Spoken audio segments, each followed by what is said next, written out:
If you ever use a PC, or if you're watching this episode on a computer, well, you're probably familiar with the name Bill Gates. He and his childhood friend, Paul Allen, founded a company called Microsoft, which today is the most valuable publicly traded company in the world. It's valued at over $1 trillion. That's with a T. And that's because of the 275.15 million PCs in the world. Most of them run on Microsoft Windows operating system. William Henry Gates III was born on October 28, 1955 in Seattle, Washington. He is the son of William H. Gates Sr. and Mary Maxwell Gates. Gates Sr. was a prominent lawyer, and his mother was on the board of directors of the first interstate bank system.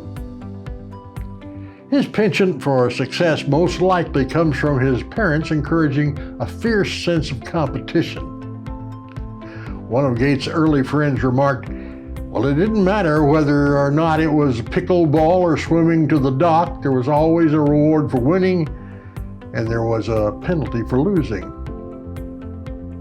At age 13, Bill enrolled in the private school Lakeside. When he was in the 8th grade, the school bought a teletype Model 33 ASR terminal and a block of computer time on a GE computer for the students.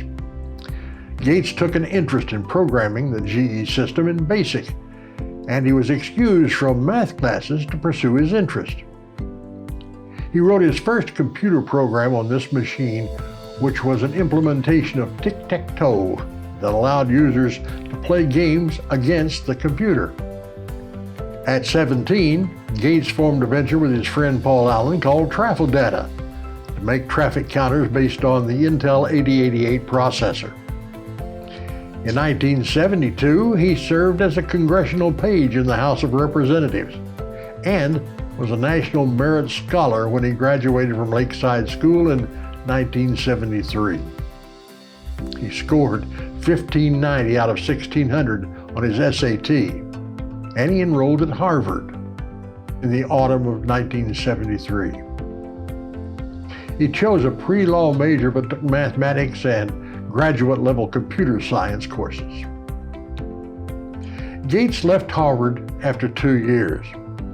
In 1975, Gates, along with Allen, contacted Micro-Instrumentation Telemetry Systems to inform them that he was working on a basic interpreter for the company's Altair 8800.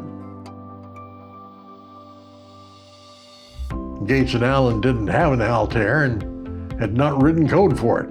They merely wanted to gauge MITS's interest. MITS agreed to meet them for a demonstration. And over the course of a few weeks, they developed an Altair emulator that ran on a microcomputer and then the basic interpreter. The demonstration was held at MITS's office in Albuquerque, New Mexico. It was a success and resulted in a deal with MITS to distribute the interpreter as Altair Basic. While working at MITS, Gates and Allen formed Microsoft.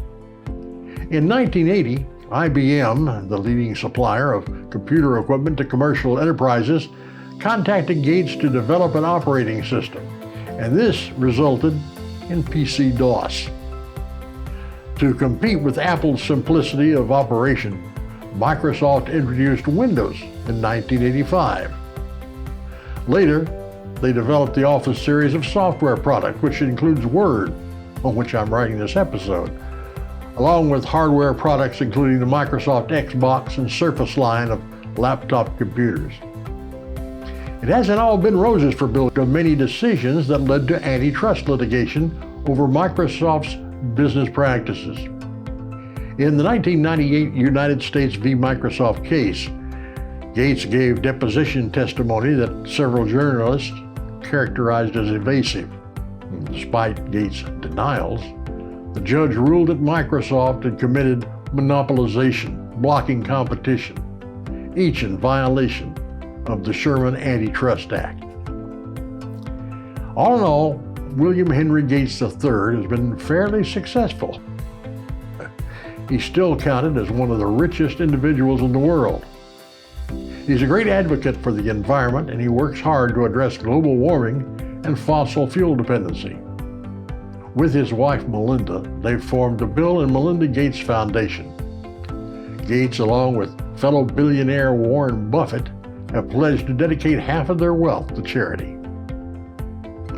Bill Gates has a checkered reputation. Some love him, some hate him. Of course, many people hate billionaires, most likely because they aren't one. Well, this year, Microsoft will introduce Windows 11 to the computer world. I probably will wait to install it because I haven't figured out Windows 10 yet.